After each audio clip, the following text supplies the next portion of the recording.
Elbert had been in love with Laura from the day he first saw her. They were in the same group at the university. But Laura was quiet and Elbert was outgoing, and he was the most popular guy among his classmates. He loved the girl tenderly, without ever letting her know it, because then no one would understand him. So this love remained secret and unrequited. For a long time after graduation, they lived in different cities. Laura stayed in their hometown, and after the internship, Elbert was offered a position at the firm's branch in the neighboring town, and he didn't hesitate to accept. They did not cross paths and did not think about each other for years. And then the former head of the group suggested that everyone come to the reunion. It was the 10th anniversary of the graduation. From that evening on, everything spiraled. Then Elbert drank too much alcohol and confessed his longtime love for Laura. And she responded by kissing him, saying that she had been waiting for this moment for a long time. The long-forgotten secret love of her youth flared up with renewed vigor. Elbert invited Laura to move in with him, but she did not agree in return, suggesting that he return. The main reason for her refusal was her work and her elderly parents, whom Laura could not leave alone. They met remotely for a while, living in different cities and seeing each other on weekends. Thus the year passed. One day Elbert came to visit Laura and found a man in the apartment. Laura introduced him as a distant relative who was temporarily living with her. "He is in trouble at the moment. You see, my mother asked me to help him." With a guilty tone, Laura said, "Why didn't you tell me you were not alone?" Elbert was upset. He had expected to spend 2 days with her without getting out of bed. "Then you could have come to my place." Laura waved him off with a smile. "It's not like he's bothering us." She kissed Elbert fleetingly on the cheek. "It's just Vova." It's just that Vova lived with Laura for another 6 months. Elbert even got used to him and really started to think that he didn't bother them. He also liked the fact that Laura started coming to see him more often. Once she even got off work for a week and raced over there. Elbert remembered that week with particular trepidation. One evening lying in bed, Elbert, stroking Laura's arm, said, "You were so quiet at uni, but every day with you I realize how deceptive that impression was." Laura laughed. She loved lying with her man like that and talking before she went to sleep. "You just didn't talk to me, that's how it seemed to you." Over time, Elbert realized that he was ready to start a family with Laura and decided to propose to her. In his head, he drew a picture of what it would look like and how she would react. Satisfied with himself and his idea, he began to implement it. When everything was ready, the ring was bought, and a vacation was taken to spend it together at the sea. Elbert decided to surprise Laura earlier than they had agreed. At that point, they hadn't seen each other in weeks because of Elbert's business trip. "Hi, baby. How are you?" Elbert dialed Laura on the phone. "I'm fine. I'm on my way home from work now. I don't feel comfortable talking. Let me call you back." Elbert made sure that his beloved would be home today, and threw his things into the car and rushed to her. It was well after midnight when he arrived. Laura was, of course, asleep. He was holding a large bouquet, which he had bought beforehand, when he rang the doorbell.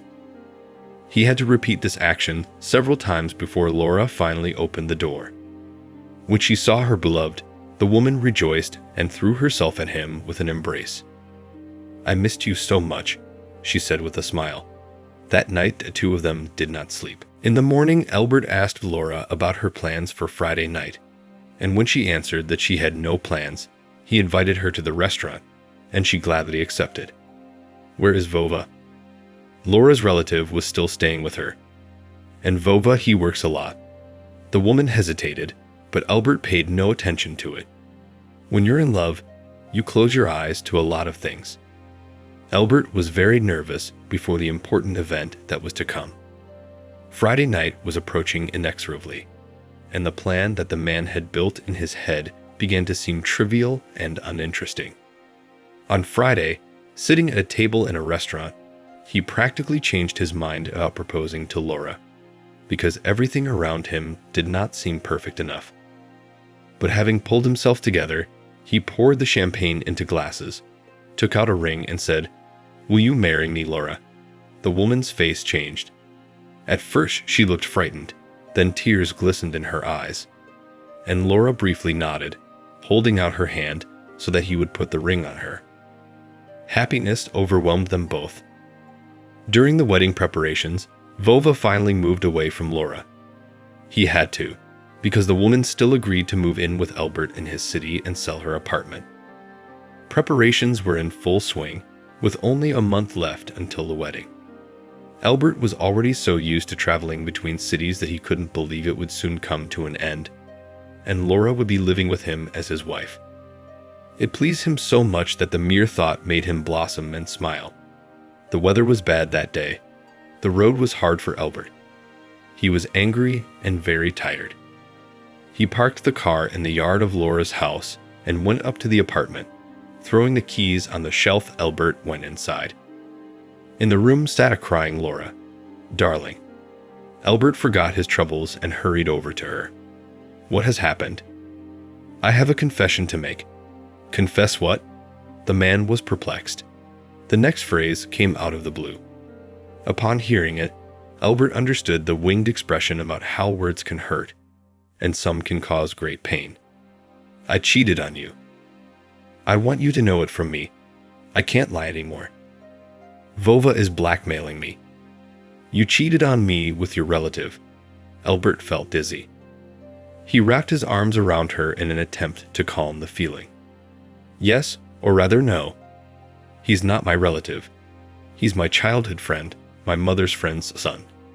We were sitting together one night, and we were talking, and I didn't know how we ended up in bed together. We were already going out at the time. I begged him to forget it, not to remember it ever. But he told me he'd tell you everything. He made me do it over and over again." Laura burst into tears. Her tears were choking her, and she could not speak. Elbert sat beside her on the couch and was aware of what was happening. The situation was twofold. On the one hand, he felt sorry for Laura, who had been blackmailed, but on the other hand, Elbert clearly understood, and it all happened by mutual desire. Laura had wanted it herself, and there could be no excuse for it. After sitting next to her for a while longer, Elbert said, "I understand you, Laura." And after these words, the man left. He had not taken the ring that night, but Laura later gave it to Elbert's parents, and he eventually gave it to a pawnshop. He didn't want to leave himself such a horrible memory. The memory of the woman he loved crushing him. He canceled the invitations to their wedding, the restaurant, and the host. Doing this was painful and humiliating.